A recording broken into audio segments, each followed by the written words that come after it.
Imagine looking out your window and seeing a set of fresh footprints in the snow. They start at the edge of the dark forest, and they lead straight to your front door.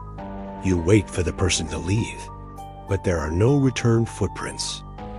Whoever walked to your house is still there.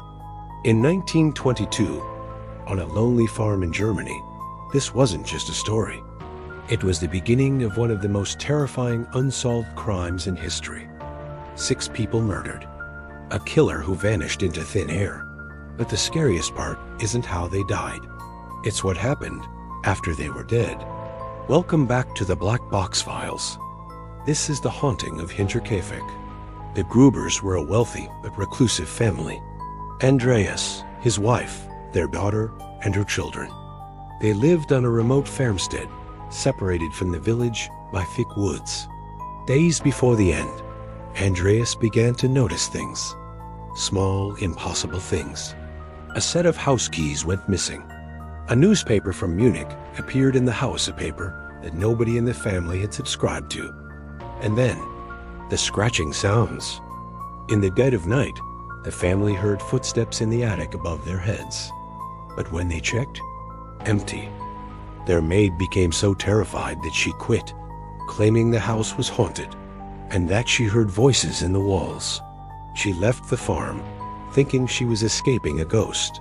In reality, she was escaping a monster. On March 31st, a new maid arrived. It was her first day on the job.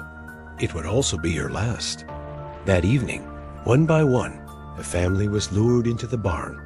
First the parents, then the daughter, then the little girl, Cecilia. Police believe they were killed instantly with a mattock, a pickaxe used for farming.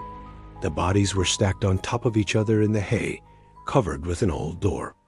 Inside the house, the new maid and the baby were killed in their beds. But this is where the story turns from a crime into a horror movie. The neighbors didn't discover the bodies for 4 days, and during those 4 days, the chimney was smoking.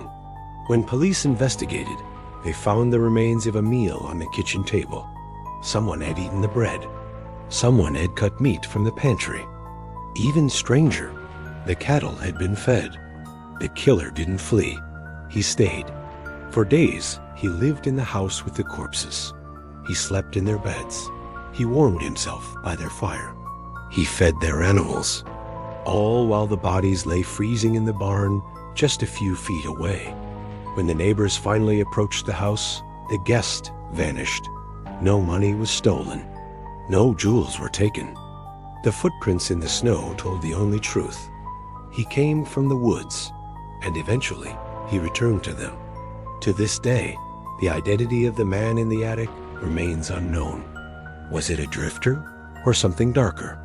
A secret that remains.